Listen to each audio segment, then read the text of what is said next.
jullit bu góor ak bu jigéen weer waa ngi ñëw jëm si ci yéen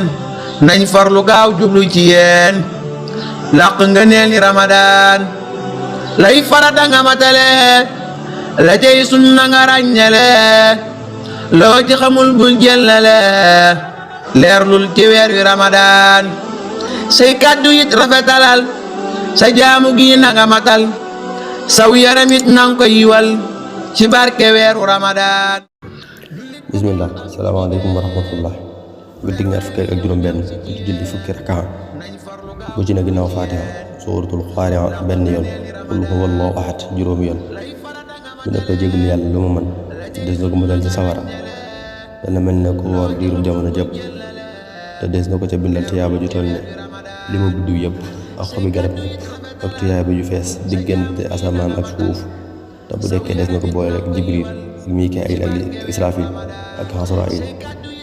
te gunge ko ba tàbbal ko àjjana yàlla nangul te nangu leen asalaamaaleykum. waaye nag di tàllal loxo ëllëg Qur'aanul Karim képp koo xam ne daara ñor na ko alxuraan ñor na ko ñoo ngi sàkku sa doole sa ñàkk ci liggéey bii moo xam aide matérielle la wala financière ana doomi daara yi ana ñi daara defar liggéey baa ngoog sunu objectif daa dina toll ci 10 millions. Vous pouvez y participer via Wave au 77 577 53 77. Pour plus d'informations, appelez-nous sur ce même numéro. مثل الذين ينفقون أموالهم في سبيل الله.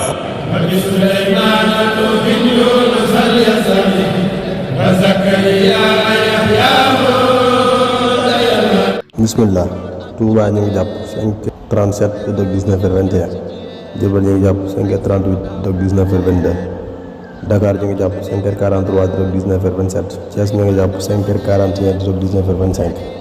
Kaolack Fatick Kaffrine Ziguinchor ñu ngi jàpp 5h39 di dog 19h23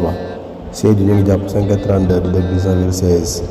Tamba Kédougou ñu ngi jàpp 5h29 di dog 19h13 Matam Kolda ñu ngi jàpp 5h32 di dog 19h16 Saint-Louis Louga ñu ngi jàpp 5h35 di dog 19h19. jullit bu góor ak bu jigéen weer waa ngi ñëw jëm si ci yéen nañ farlu gaaw jublu ci yéen làq nga neel ni Ramadan lay farata nga matale la cey sunna nga ràññale loo ci xamul bul jëllale leerlul ci weer wi Ramadan say kàddu it rafetalal sa jaamu gi na nga matal saw yaramit nang ko yiwal ci barke weeru Ramadan.